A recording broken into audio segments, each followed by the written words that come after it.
on passe à Eric. Allez hop, la déco à présent. Et Eric qui avait envie de s'intéresser aujourd'hui à la déco des hôtels marseillais, un hôtel en particulier dont la déco lui a beaucoup plu.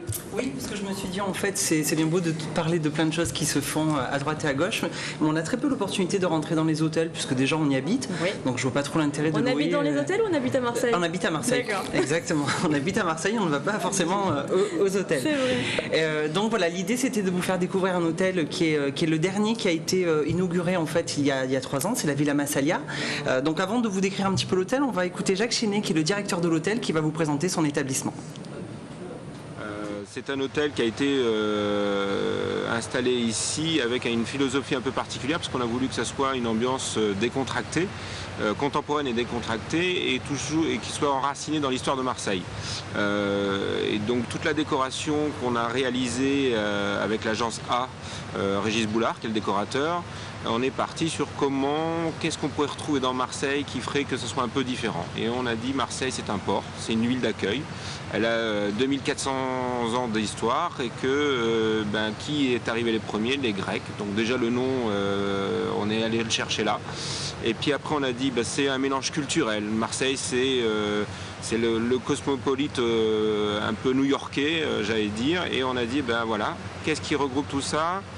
Et toutes les marchandises qui sont entrées en France sont passées par Marseille à un moment donné, et donc par la route de la soie, puisque la route de la soie, c'était un peu cette histoire-là.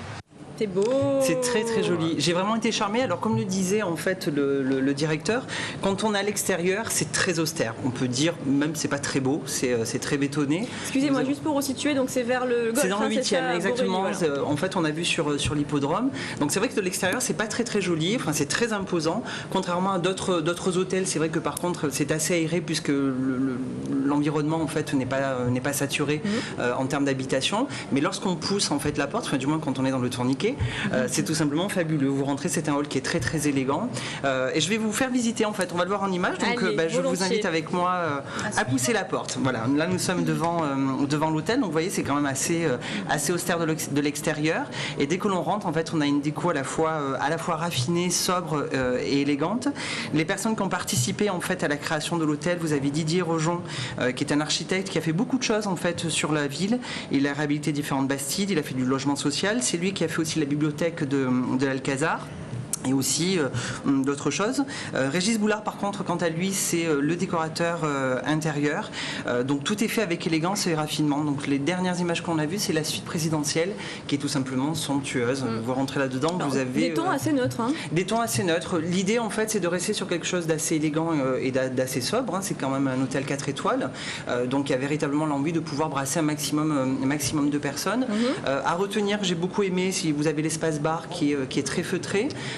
Vous avez la terrasse qui est magnifique avec une vue sur l'extérieur qui est très jolie. C'est l'hippodrome qu'on voit derrière. C'est l'hippodrome qui est juste derrière. Donc selon l'endroit où on regarde la course, on peut regarder la course de la chambre. Avec de grands chapeaux, de grandes crinolines. Et les jumelles. Et les lunettes et les jumelles, de savoir si votre cheval favori va gagner ou pas. Qu'est-ce que c'est? Des luminaires? Non, je vois. Alors ce sont des luminaires. Ce qui est intéressant sur ce qu'on est en train de voir, en fait, ils sont partis du luminaire, donc avec les pampilles rouges, pour en faire une tapisserie. Donc c'est assez intéressant. C'est une astuce déco à retenir pour chez soi, parce que l'idée c'est de se dire qu'est-ce qui se fait dans ces hôtels que je pourrais faire chez moi, c'est ça. Il y a la possibilité maintenant, grâce à de nombreux sites internet, de pouvoir faire des toiles, de la tapisserie personnalisée, enfin vraiment plein de choses. Ça peut être intéressant de partir d'un élément et d'essayer de faire quelque chose pour soi qui soit assez personnalisé.